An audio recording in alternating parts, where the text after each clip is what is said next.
દુઃખ આવે એટલે ભગવાનનું મંદિર ન છોડીએ, અને સુખ આવે એટલે ભગવાનનું મંદિર જોઈએ નહીં આપણે. ઘણા ઘણા લોકો હોય છે સાહેબ આ દુનિયામાં, ઘણા મને કે અરે દાદા ભગવાન જેવું કઈ છે જ નહીં આ દુનિયામાં, ભગવાન જેવું કઈ છે જ નહીં. એ ક્યારે બોલી શકાય? તારી પાસે પૈસો છે અને તારામાં યુવાની છે ને ત્યારે, જ્યારે આ શરીર સ્થૂળ બનશે ને ત્યારે તને સમજાઈ જશે ભગવાન તો છે જ. કારણ દીકરાઓ કામે વ્યા જાહે, દીકરાની વહુ તને પાણીનો પ્યાલો આપશે નહીં. તારે ફલંગ નીચે જ માટલી પડી હશે અને તું તારી જાતે પાણીની ગ્લાસ નહીં ભરી શકે ને ત્યારે તને ખબર પડશે કે આ દુનિયામાં ભગવાન અવશ્ય છે. દુઃખ વગર ખબર ન પડે. પણ આપણે તો દુઃખ અને સુખ કયું? આપણા જીવનમાં દુઃખ કયું, સુખ કયું? તો કઈ આપણા જીવનમાં પૈસો આવે એ સુખ, અને પૈસો વયો જાય એ દુઃખ. વિપદો નૈવ વિપદઃ સંપદો નૈવ સંપદઃ. જીવનમાં પૈસો આવે એ સુખ છે ને પૈસો વયો જાય એ દુઃખ છે. અરે સાહેબ પૈસો તો આવે ને જાય, પૈસો આવે ને જાય, આ સુખ ને દુઃખ નથી. પણ ભગવાનનું નામ આપણા મોઢેથી ન લેવાય ને એ આપણી દુનિયાનો, આપણી જિંદગીનું દુઃખ છે. અને ભગવાનનું નામ તમે ગાઓ ને એ તમારા માટે જિંદગીનું સુખ છે સાહેબ. તમારા ઘરમાં ગમે તેટલો રૂપિયો હશે પણ તમે અત્યારે કથાના મંડપમાં બેહીને જે આનંદની અનુભૂતિ કરો એ તમારા ઘરમાં મળશે આનંદ? નહીં મળે સાહેબ. અહીંયા પરમાત્માનું નામ લેવાય છે, ઈશ્વરના નામનો મહિમા ગવાય છે. રામચરિત માનસમાં એક ચોપાઈ છે. હનુમાનજી મહારાજને પ્રશ્ન કર્યો, હનુમાન આ દુનિયામાં દુઃખ અને સુખની પરિભાષા શું છે? અને હનુમાનજી મહારાજ જવાબ આપે, કહ હનુમંત વિપત્તિ પ્રભુ સોઈ જબ તબ સુમીરન ભજન ન હોઈ. કહ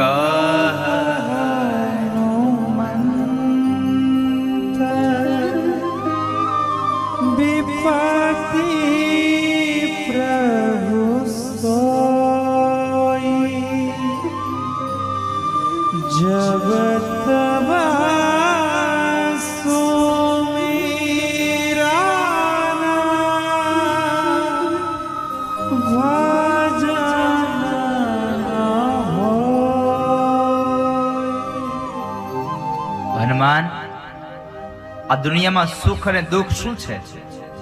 હનુમાન કહે છે, બાપજી આ દુનિયામાં જ્યારે જ્યારે ભગવાનનું નામ ભૂલાઈ જાય ને એ મોટા મોટું જિંદગીનું દુઃખ છે.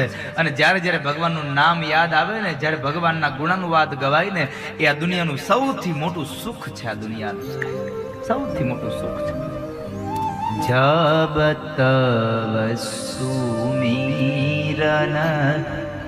ભજન ન હોય. જ્યારે જ્યારે ભગવાનનું ભજન ન થાય એ દુનિયાનું સૌથી મોટું દુઃખ છે. માતા કુંતા ભગવાનને પ્રાર્થના કરે,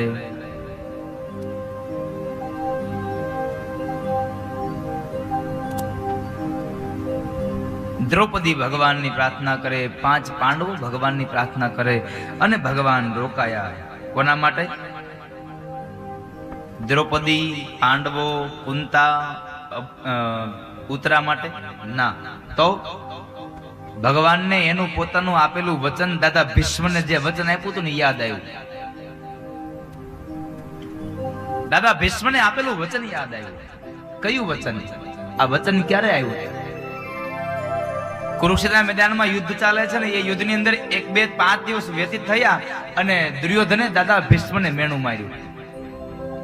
દાદા તમે યુદ્ધ કરો છો પણ મારા પક્ષમાંથી ભલે રહ્યા, પણ છતાં તમે હિત તો પાંડવોનું જ ઈચ્છો છો. અરે દુર્યોધન આવું કશું નથી, હું તારા પક્ષમાંથી જ લડું છું, મને આવું કઈ નથી. ના દાદા તમે જો ધ્યાનથી લડો ને તો પાંડવોની કોઈ તાકાત નથી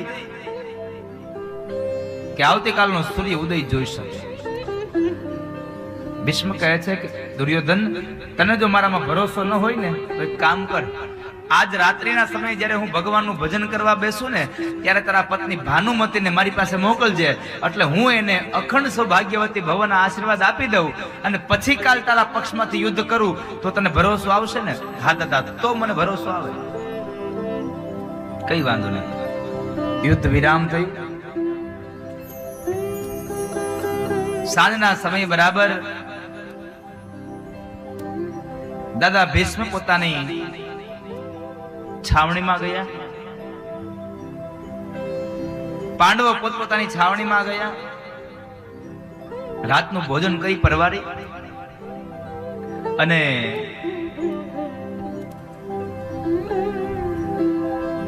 સૌ લોકો પોતપોતાનું કામ કરે, પોતે નિંદ્રાને આધીન થવાની તૈયારી થઈ. એ સમયે બધા જયારે સુવા માટે ગયા ને ત્યારે દ્રૌપદી જ્યાં સુતા છે ને ત્યાં ભગવાન કૃષ્ણ આવ્યા. આ દુનિયાનો સૌથી મોટો રાજકારણી માણસ. હા, કૃષ્ણ જેવો રાજકારણી કોઈ થયો નથી અને ભવિષ્યમાં ક્યારેય કોઈ થશે નહીં. શું કામે સાંભળજો. દાદા ભીષ્મએ કોને કહ્યું હતું? દુર્યોધનને, તારી પત્નીને મોકલજે. પણ ભાનુમતી જાય તે પેલા ભગવાન દ્રૌપદી પાસે આવ્યા, દ્રૌપદીને જગાડ્યા, જાગો. દ્રૌપદી કે પણ શું છે, બહાર જવાનું છે, ચાલો. અરે પણ અત્યારે મધ્યરાત્રિ, હા જવાનું છે, ચાલો. દ્રૌપદી નીકળ્યા છે. ભગવાને શું કહ્યું? જરૂર પડી ને તો ભગવાન દ્વારપાળ બન્યા, ભગવાન નોકર બન્યા છે, ભગવાન ચાકર બન્યા છે. માથા ઉપર ફાળિયું વીટાવ્યું, કાળી કામળી ઓઢી, એક હાથમાં ફાનસ લીધું અને એક હાથમાં લાકડી લીધી. આગળ ભગવાન કૃષ્ણ ચાલે અને પાછળ પાછળ દ્રૌપદી ચાલે છે. દાદા ભીષ્મના છાવણી પાસે આવ્યા, ઉભા રહ્યા. ત્યાં ઉભા રહી અને એ સમયે ભગવાન કૃષ્ણ કહે છે, જાઓ અંદર ઓરડામાં, દાદાને પગે લાગી આવો. દ્રૌપદી બહાર, ભગવાન ઉભા રહ્યા, દ્રૌપદી અંદર ગયા અને સ્ત્રી આવ્યા છે, આવો જણા અણસાડ આવ્યો દાદા ભીષ્મને. જઈને દ્રૌપદી પગે લાગ્યા, ખોળો પાથરીને પગે લાગ્યા. એટલે એ જ સમયે ભીષ્મએ આશીર્વાદ આપી દીધા, કારણ કે એને તો હતું જ કે દુર્યોધનને કીધું છે એટલે ભાનુમતી આવશે, એટલે એને એમ કે ભાનુમતી આવ્યા છે, એને જોયું નહીં અને બંધ આંખમાં આશીર્વાદ આપી દીધા, અખંડ સૌભાગ્યવતી ભવ.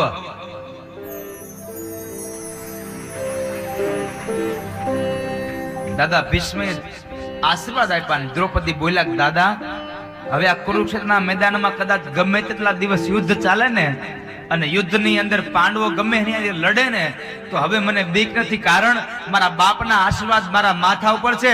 હવે પાંડવોનો વાળ વાકો ન થાય કોઈ દિવસ, હવે પાંડવોનું કોઈ ન થાય. દ્રૌપદીનો અવાજ સાંભળ્યો એટલે ભીષ્મની આંખો ખુલી જાય, જોવે તો દ્રૌપદી, અને એકદમ આશ્ચર્યચકિત સાથે પૂછ્યું, દ્રૌપદી તું અહીંયા? હા દાદા હું. દાદા ભીષ્મ સમજી ગયા, દ્રૌપદી અહીંયા આવી છે ને તો એની બુદ્ધિ નથી આલી, આમાં કોઈ બીજું રમત રમે છે. આ તો મહાભીષ્મ છે સાહેબ. એટલે દાદા એ પૂછ્યું, દ્રૌપદી તું કોની હારે આવી? અરે દાદા હું આજ મારા દ્વારપાળ હારે આવી છું, મારા નોકર હારે આવી છું. દાદા કહે છે, ભલે નોકર હારે, તારો નોકર ક્યાં છે? કારણ દાદા ભીષ્મ કહે છે, આજ હું ક્યારનો ધ્યાન ધરવા બેહું છું તો જ્યારે પણ જોઉં ત્યારે નોકર જેવો દેખાય છે, નોકર જેવો દેખાય છે. તારો નોકર ક્યાં છે? બહાર ઉભો, ચાલ મને લઈ જા. દાદા ભીષ્મ દ્રૌપદીની હારે નોકર પાસે આવે છે. આવીને જોવે છે, આછું આછું અંજવાળું છે, થોડો થોડો ચહેરો દેખાય છે. દાદા ભીષ્મ આમ નિરખીને જોવે છે. દ્રૌપદીને કહે છે, દ્રૌપદી મેં બેટા આ માણસને જોયો હોય એવું મને દેખાય છે, કે મારી સ્મૃતિમાં આવ્યો હોય. ભગવાન કહે છે, ક્યાંક ઓળખી ન જાય તો સારું, ક્યાંક ઓળખી ન જાય તો સારું. અને આ દુનિયામાં બધાને આવું જ હોય છે સાહેબ. બે મહેચ્છાઓ હોય દુનિયામાં, કેટલી? બે ઈચ્છા હોય. આ દુનિયામાં બધાય મને ઓળખે, આ દુનિયામાં બધા મને ઓળખે, અને એક અંદરનો ડર હોય કે આ દુનિયામાં કોઈ ઓળખી ન જાય મને. દુનિયાના બધા માણસો મને ઓળખે, પણ એક મોટો ભય હોય કે મને કોઈ ઓળખી ન જાય.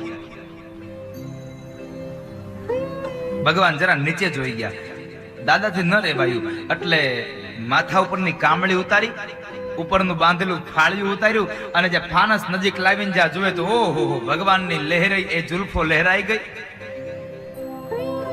અને કાળો એ કૃષ્ણ જોયો. દાદા વિસ્મય બે હાથ જોડીને કહે છે, પ્રભુ શું કર્યું તમને આ?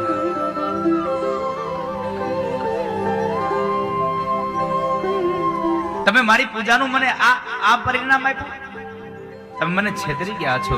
ભગવાન કહે છે, દાદા મેં તમને છેતરા નથી, મારે જે મારા કર્મની અંદર કરવું જોઈતું હતું એ મેં કર્યું છે, મારે જે કરવું જોઈએ મેં કર્યું છે. ધર્મ માટે મારે જે કરવું પડે તે કર્યું છે. પણ તમારી પૂજાથી હું ખૂબ રાજી થયો છું, માટે તમારે જે વરદાન જોઈ માંગી લો. હવે આમાં જેટલા બેઠા છો એ લોકો મારો અવાજ સાંભળો છો ને, તો તમે એટલું કહો મને કે તમારી આવી પરિસ્થિતિ હોય કે એકની સામે કાલે સવારે યુદ્ધ કરવા જવાનું હોય, કાલ સવારે તમે લીધેલી લોટરીની ટિકિટ ખુલવાની હોય અને આગલે દી સાંજે ભગવાન તમને એમ કે માગો, હું આપું તમને. સાચું બોલજો, ભગવાનનો કસમ ખાઈને. હો, શું માગો? ભગવાનનો ડર રાખજો. શું માગો?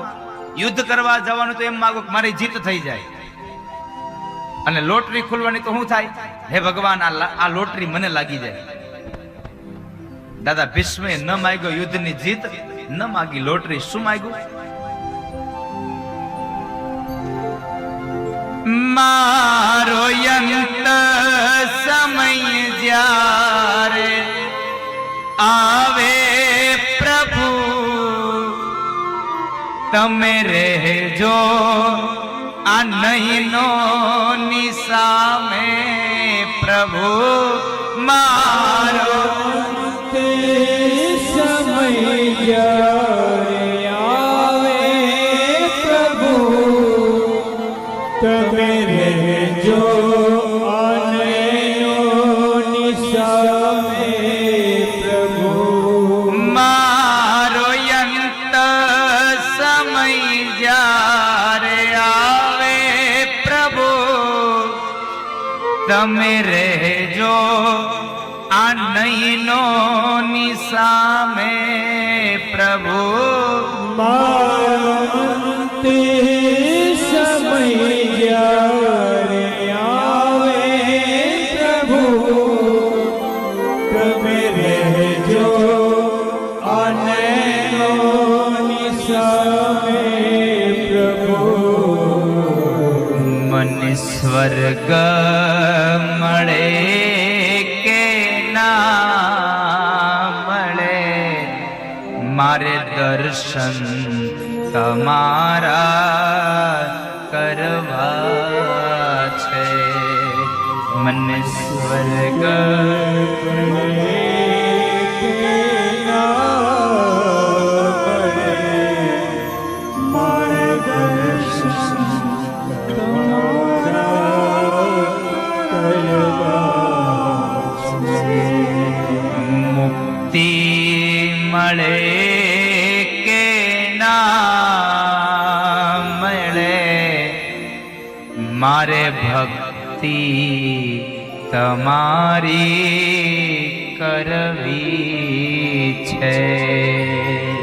મુક્તિ મળે કે ના મળે, મારે ભક્તિ તમારી કરવી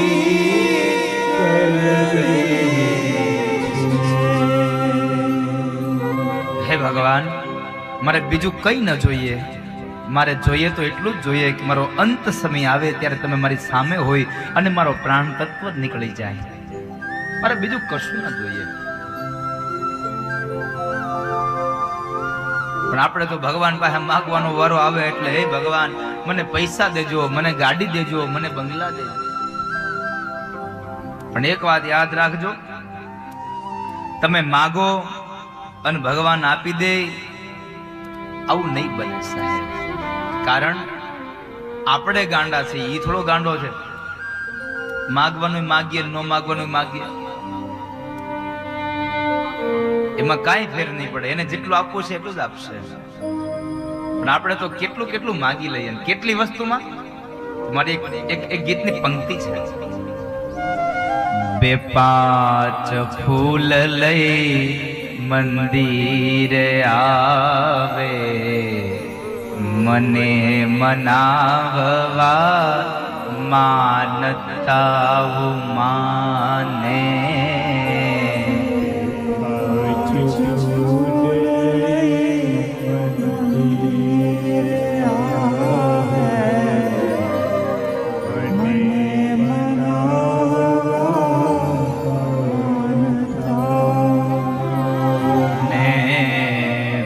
પાંચ ફૂલ લઈ મંદિરે આવે, મને મનાવવા માનતા માને.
ભગવાન પાસે જાય 2 લાખ રૂપિયાની લોટરી લઈ લે, 2 ફૂલ લઈને જાય, ભગવાનને એમ કેતો, આ ભગવાન આ 2 ફૂલ ધરતો જાઉં છું, 2 લાખની લોટરી લગાડી દેજો ને.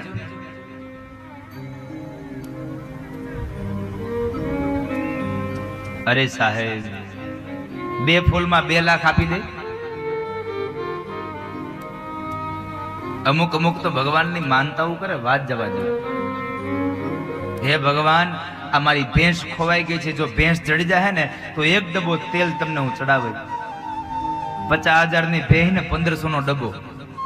આ 1500 માં કેટલી સીધી, કેટલો મોટો બેનિફિટ.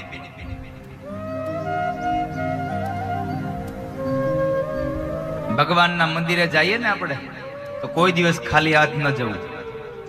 ભગવાનની યથાશક્તિ ભેટ ધરવી, ભગવાનની યથાશક્તિ પ્રસાદ ધરવો.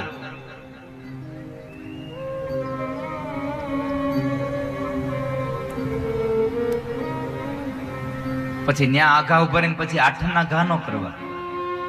પણ આપણે તો આરતી આવે એટલે સિક્કો જ ગોતતા હોય. બાજુવાળાને કે લાઈ દો સિક્કો. હા લે આ પણ ભગવાન પછી કહેશે તમને, ચપટી ચોખા લઈને મંદિરે આવે, આઘાયું ઉભા રહીને ફદિયા ભગાવે.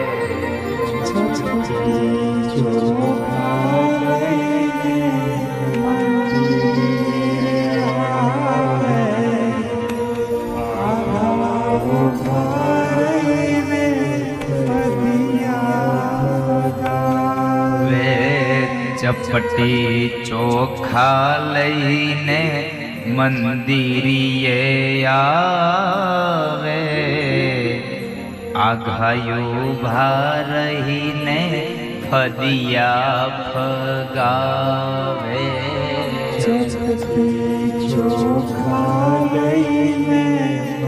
એક મુઠડી લઈને જાય ખાલી આમ ઢાકે.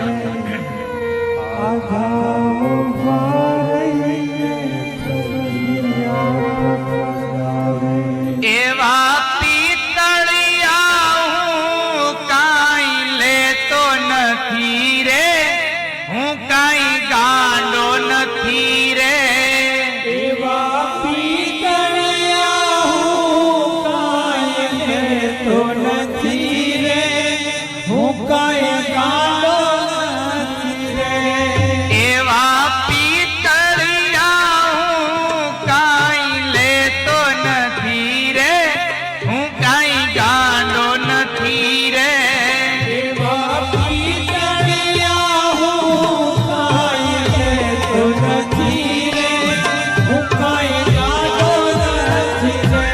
એ ગાંડો ગાંડો નથી રે, ઘેલો ઘેલો નથી રે. ગાંડો નથી રે, ઘેલો ઘેલો નથી રે. એ કોઈનો છેતરો છેતરાય એવો ભોળો નથી રે, ઈ કાંઈ ગાંડો નથી રે. કોઈનો છેછરો છેછરાય એવો ભોળો નથી રે, ઈ કાંઈ ગાંડો નથી રે. એ ગાંડો ગાંડો નથી રે, ઘેલો ઘેલો નથી રે. ગાંડો ગાંડો નથી રે, ઘેલો ઘેલો નથી રે.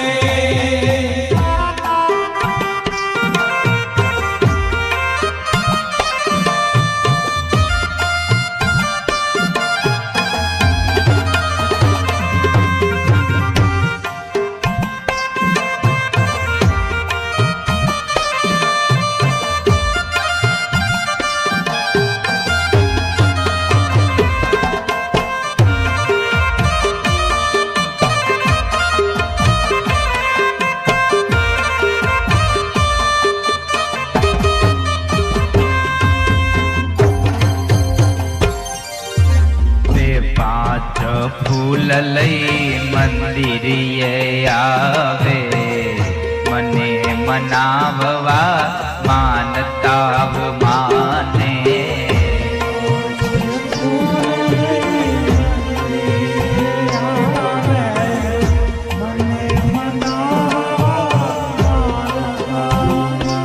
ને બે પાંચ ફૂલ લઈ મંદિરીએ આવે, મને મનાવવા માનતાવ માને.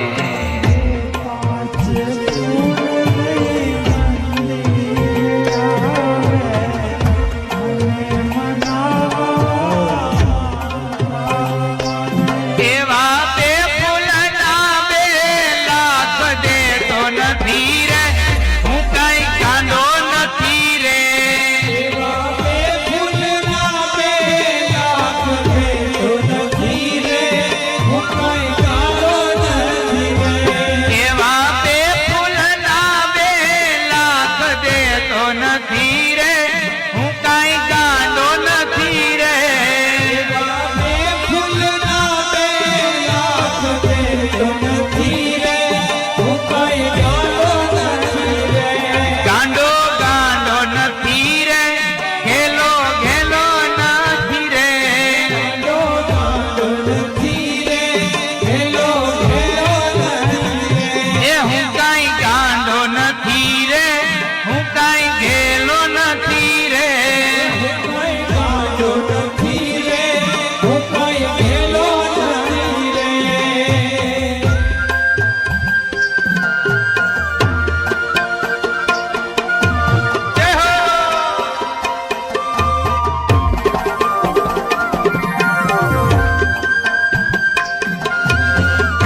નામનું ફિલ્મ બનાવે